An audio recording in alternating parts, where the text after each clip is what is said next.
I recently left my job as a deep-sea diver.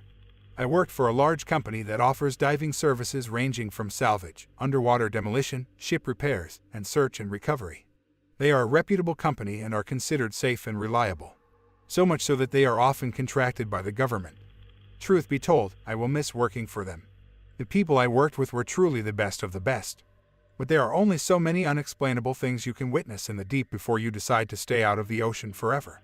Here are some examples of the secrets many divers take to their graves.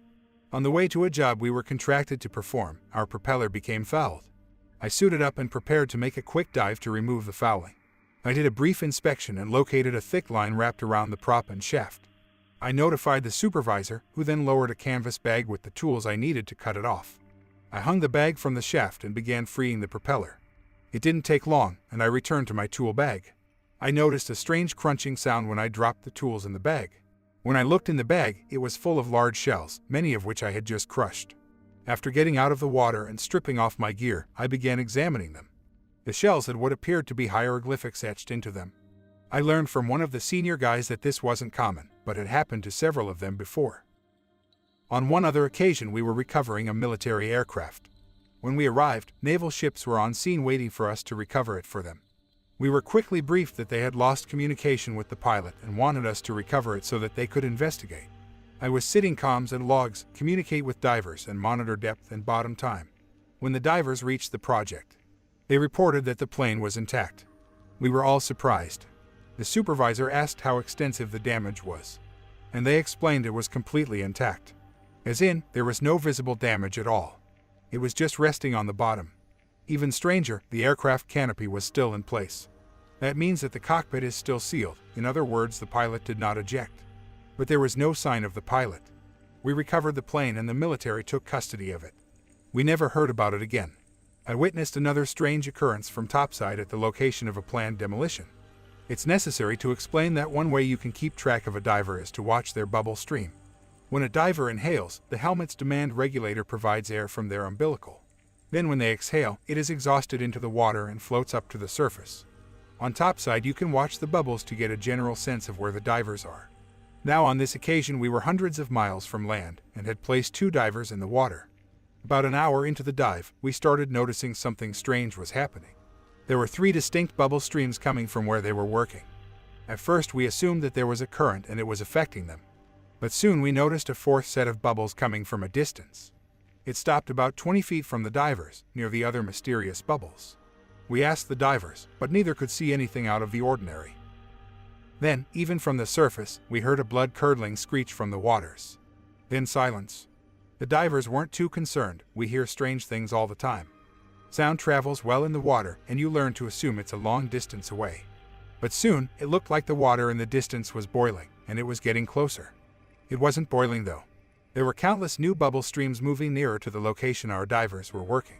The supervisor ordered the divers to get onto the dive stage to be lifted back to surface. The bubbles were frighteningly close now, and the divers being lifted out said they had begun seeing shadowed figures in the distance. They couldn't quite make out what they were though. We elected to pull the divers out without completing their decompression stops and throw them into our hyperbaric chamber. During another dive near the Bahamas I had a frightening experience. It was my first salvage job with them, so I got in with a highly experienced diver. At just over 200 feet deep, we were examining the sunken vessel for rigging points. As I approached the bow of the ship I noticed he was investigating a damaged portion of the hull. He swam a few feet into the ship looking around. I asked him a few times if he wanted me to tend his umbilical air supply hose from just outside the ship. It's highly advisable since it's dangerous to enter a sunken ship, to which he stated no. He didn't want to enter the ship. He insisted he was on the port side of the ship. Assuming he was disoriented, I reached in to grab him. Just before touching him, I realized there were no bubbles coming from the helmet. Whatever this was, it wasn't breathing. I backed up and reported that something else was down here. I expected mockery, but there was none. The next thing I heard was the diving supervisor. Both divers, square yourselves away and get ready to leave the bottom. When back on the surface I asked the supervisor about it. He said he refused to put his divers in exceptionally dangerous situations. He then refused to clarify. We declined to complete the salvage. I'm not entirely sure how to explain this next dive. I was on bottom, laying on my back staring up toward the surface. All I could see were varying shades of darkness. Suddenly I came to my senses. I had no memory of how I got here. I realized I couldn't remember getting into the water or even why I was here. I tried to get my body to stand up, but realized I couldn't move. I couldn't control my body. Over the comms I could hear Topside instructing the other diver to find me. How long have I been down here? How long had I been missing? He told Topside that they grabbed him. I tried to shout out, but I couldn't even do that. After a few frantic minutes of communication between the diver and Topside, I noticed a shadow growing clear. It was moving toward me. Topside, I've found him. He reached down and grabbed my harness to drag me back to our dive stage. As he pulled me, I rolled over and got a brief glance at my surroundings. I had been laying in a pile of human bones. One of the strangest things I've ever witnessed happened on a body recovery mission. Even I wouldn't have believed it if I hadn't been the one in the water. The military had found a site in which they believed the bodies of several missing World War II sailors would be found. I entered the water with another diver with body bags to carry the remains. On the bottom, we eventually found 3 skeletons. We placed them in the bags and returned to the stage. On our return trip to the surface, we saw the bags begin to move. At first very slightly, then violently shaking and rolling. Bubbles escaped from 2 of the bags, and then they went still. The 3rd bag continued struggling. We reached the surface and sat down on the deck, stripping our gear immediately. We were afraid to touch the bags, but one of the tenders eventually unzipped the moving bag. An old, frail, very alive man rolled out coughing water. We stood shocked, unable to comprehend what we were witnessing. Still not sure what I was doing, I ran to the other 2 bags and unzipped them. There were 2 more old men laying motionless in the bags. They appeared to have just drowned. We attempted CPR but were unable to revive the men. The man, who was somehow now alive, was backing away from us, screaming of the horrors he'd witnessed. He screamed about an eternity spent burning. We locked him in a room and contacted the military that we had found a survivor. Within the hour, a military chopper was hovering over us to pick up the 2 bodies and the survivor. We had placed the bodies back in their bags and handed them over. The man bent over to inspect them, unzipping the bags. As he opened the bags, an unbearable stench overtook us. The bodies appeared to be in decay, as if they'd been dead and soaking in the water for a week. He zipped it back up and had them lifted into the chopper. Then we escorted him to the survivor. We could hear the screaming from down the hall. We opened the door and saw blood splattered on the walls. He was alive and screaming, but he too appeared to have started decaying. The man calmly walked him to the chopper and the 2 of them were lifted on board. We never heard about them again. However, I went back and examined the room. With his blood he had drawn hieroglyphics on the walls.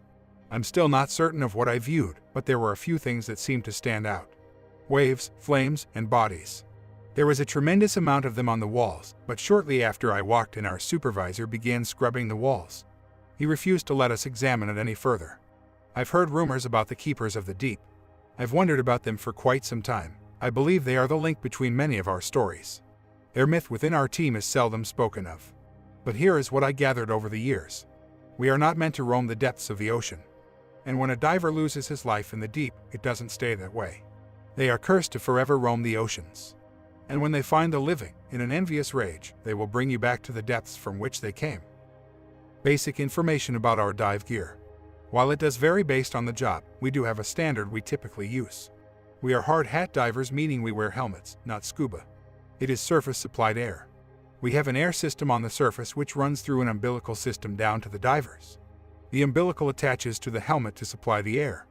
Woven in with the umbilical are our essentials.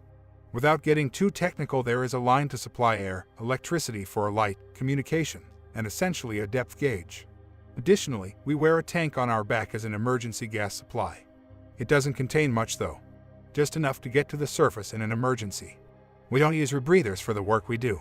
We do, however, occasionally use a full face mask instead of a helmet, or scuba if it is more practical. But it rarely is. The Keepers of the Deep. I have never found information about them online. The only people I've heard discuss them were the members of my team. I've been told other teams have had run-ins with them too though. But even the guys on my team are hesitant to speak about them. I'll answer more questions as they arise, but I'll get back to why you're really here. While working on an oil rig, we were utilizing an ROV, imagine a small remote control submarine, to do inspections. We'd been hired to inspect for structural damage or deficiencies after the rig had complained of abnormal vibration. During operations, the ROVs are tended from a line that offers power, a strength member, and transfers video and sonar images back to topside. As the ROV descended into the darkness below, we began to notice thin scratches along the structure. At first it was barely enough to rip the marine growth off of the metal, but as we got deeper the scratches turned to gouges. As we descended even deeper, we began to notice that the scratches appeared deliberate. We pulled the ROV up close to inspect. There, before us, were images. There were hieroglyphics carved into the metal, and they were fresh. The deeper we got, the older the carvings appeared. They were corroded and partially covered in growth. Whatever was making these carvings was working its way up from the bottom. Then, the ROV stopped responding. It began shaking back and forth. We lost power to it. We tried to pull it up by its tending line, but it seemed stuck. Then, we felt it tugging against the line, but it was coming from the ROV side. Something was pulling it deeper. 2 more guys jumped onto the line and struggled to pull it back up. The line began creaking and parted. We pulled up the remainder of the line, but that ROV was gone forever. The supervisor was then left with the task of figuring out how to report our findings to the oil company. One incident took place about a year ago. During a salvage job, we were in the process of installing the rigging gear. While facing the ship, with my back to the open ocean, I hadn't noticed anything approaching. Suddenly something smashed into the tank on my back, hard. I was slammed into the ship, flattened against it by the force. I turned around, there was nothing. I would later learn that I had several bruised ribs from the impact. After reporting to the other diver and topside, we were told they were going to pull us. We got back onto the stage and started being lifted toward the surface. We kept our eyes peeled, scanning into the not-too-distant shadows. During a decompression stop, we began seeing a shadowy figure circling around us. We continued to monitor it as it circled closer and closer. We began to see it more clearly. There was a massive shark circling us. Now, I have never been afraid of sharks. But there's something about being circled by a massive shark in the middle of the ocean, dangling from a chain, that can instill a new phobia in the bravest men. Keep in mind, we aren't in an enclosed cage, just a platform to stand on. It felt like being served on a platter. It eventually circled close enough to see its features, but I didn't recognize its species. It was bigger than a great white and with entirely different coloration. It was mostly black with a few gray features. It continued eyeing us as we sat there helpless, praying to be left alone. By the time we completed our decompression requirements, it was nearly close enough to touch. The stage lifted us up and out of the water, relieved that the shark had not decided to find out how we taste. On the surface, we deduced that the shark had lunged at my back, but had only managed to hit the emergency gas supply cylinder. We did another dive, this time in crystal clear waters. And there's something nice about getting a job in waters where you can actually see your surroundings. The visibility was over 100 feet. We got to the bottom and began work. There were 2 missiles that had been ejected from a military aircraft and had not detonated. We were briefed on their location and told they were not armed and would not detonate provided they were handled appropriately. We located them much easier than we expected and began preparing to rig them up.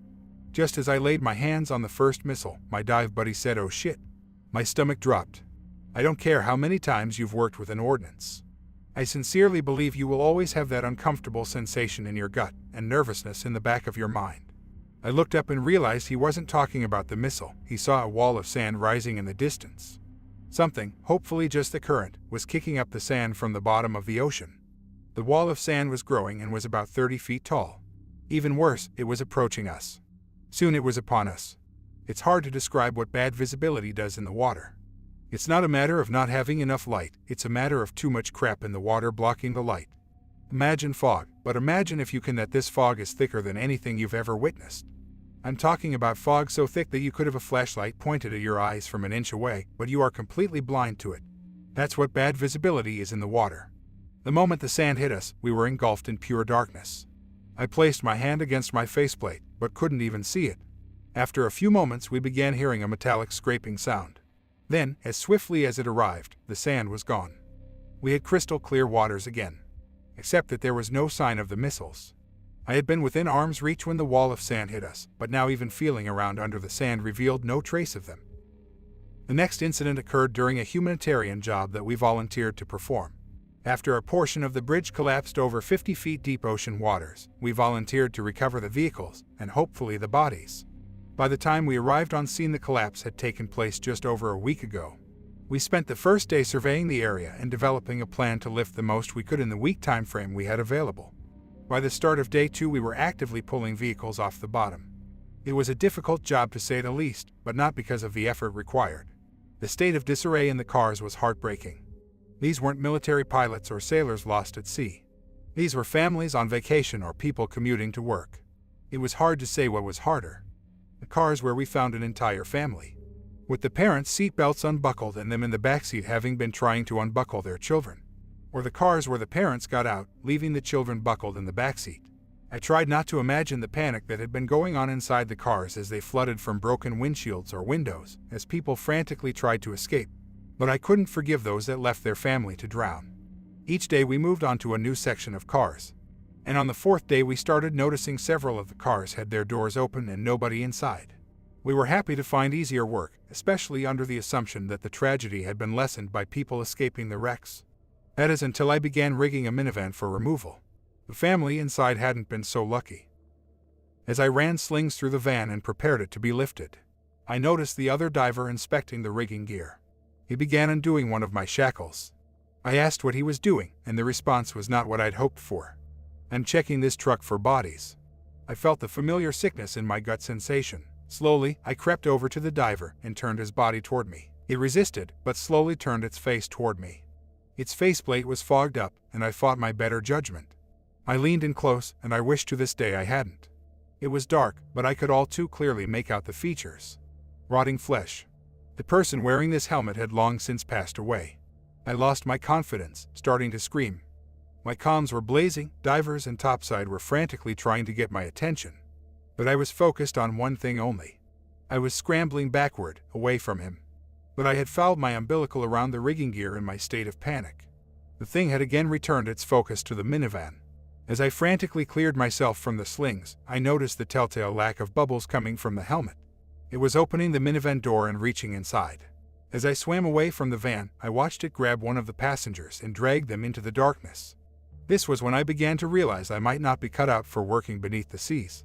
I continued diving for longer than I knew I should. The entire time the thought lingering in the back of my mind. I need to get a safer career. After my last post, I was contacted by my former diving supervisor. He told me the danger of sharing these stories. Then his tone changed.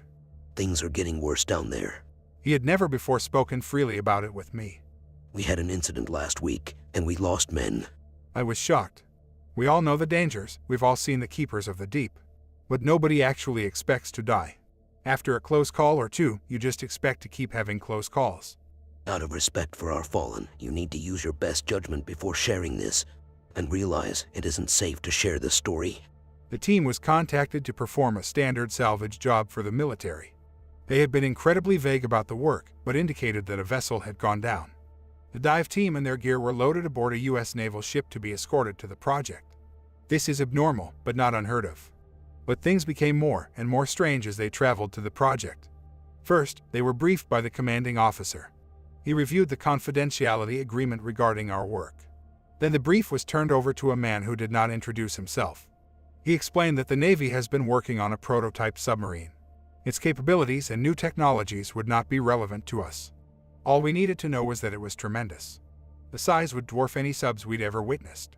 He then admitted the Navy did not need routine salvage work, but assistance recovering their prototype. He briefed the team that 4 days prior they had lost contact with the crew.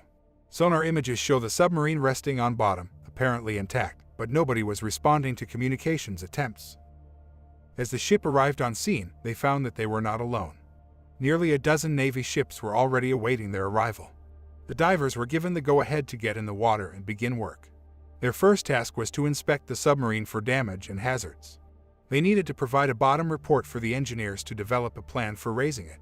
They didn't want us rigging it up however it seemed fit to us. They needed the prototype in as good of a condition as possible. The divers entered the water and were soon in awe of the creation. It was like nothing they had ever seen. It was tremendous. From where they descended, they could not see the forward or aft ends of the submarine, and the water was abnormally clear. In addition, the sub was created out of what appeared to be a reflective metal woven into scales. They began inspecting the sub for damage. After they had reached the maximum allowable bottom time, they were brought back to the surface to swap out without event. They reported to the next set of divers that they had explored from midship to the aft end and had found no apparent damage. The sub appeared to have gently set down in the sand. The next set of divers entered to inspect from midship to the forward end. They began advancing while inspecting for damage. About 10 minutes into the dive, one diver began tapping on the hull. Immediately, both divers reported that they could hear people inside the submarine banging against the hull and shouting out. They couldn't understand what they were screaming, but the message was clear. They were terrified. The supervisor reported that they had found evidence that the crew was still alive.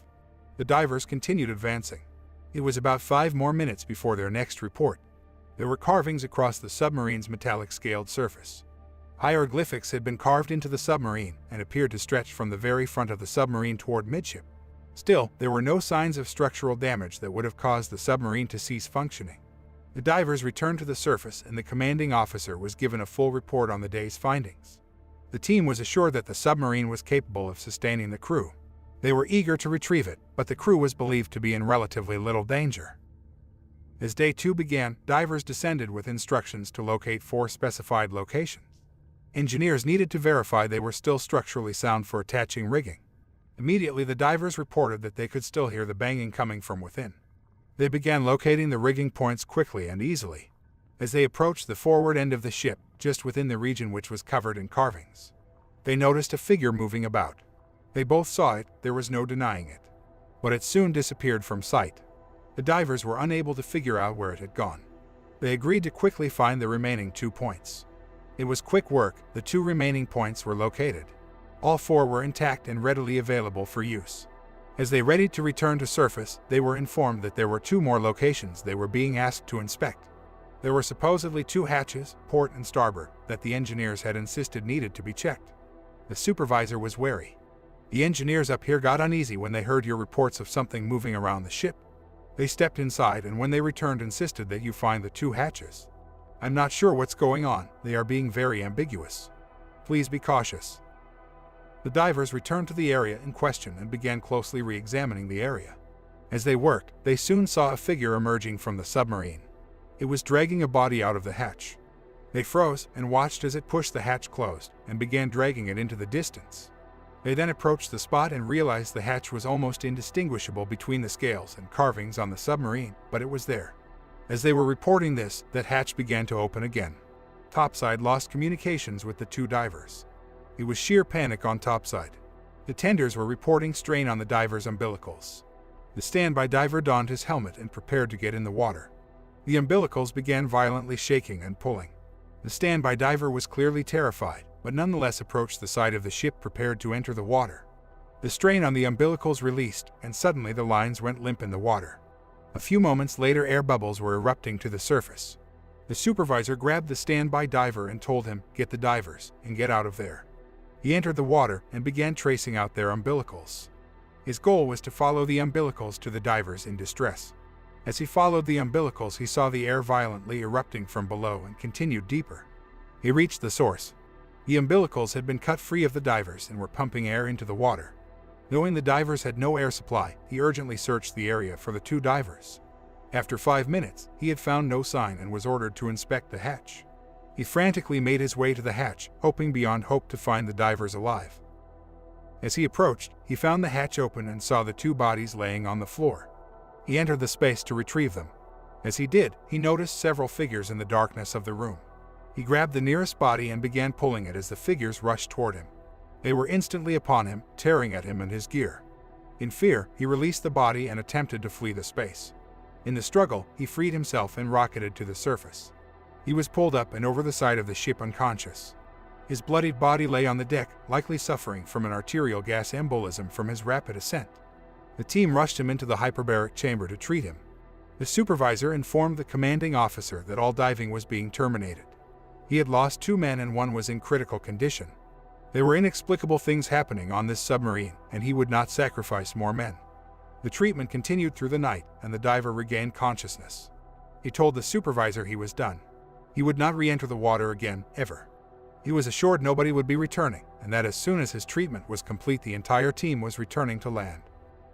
The next morning, the team was summoned for what was believed to be a debrief. They entered the room to speak with the commanding officer and his team of engineers. The commanding officer asked them to take a seat. He then informed them that they would not move forward with the salvage of the prototype.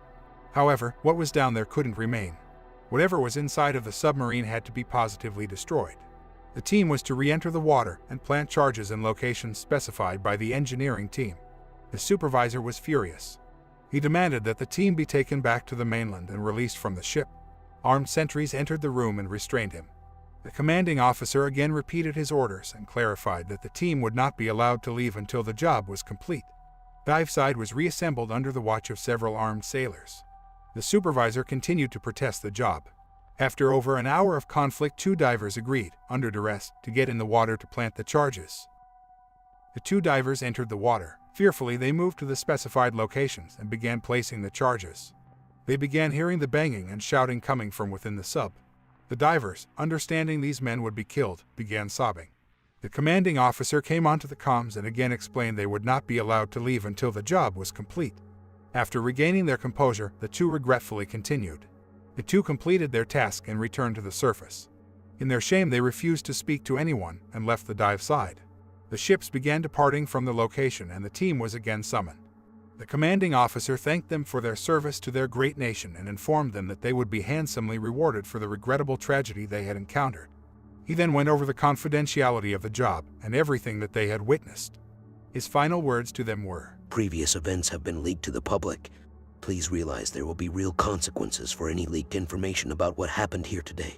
My supervisor ended the conversation stating that the entire team had agreed they were going to leave the diving company. Their fear of the deep sea and remorse for the job were too great. He told me, There are some places man simply isn't meant to explore.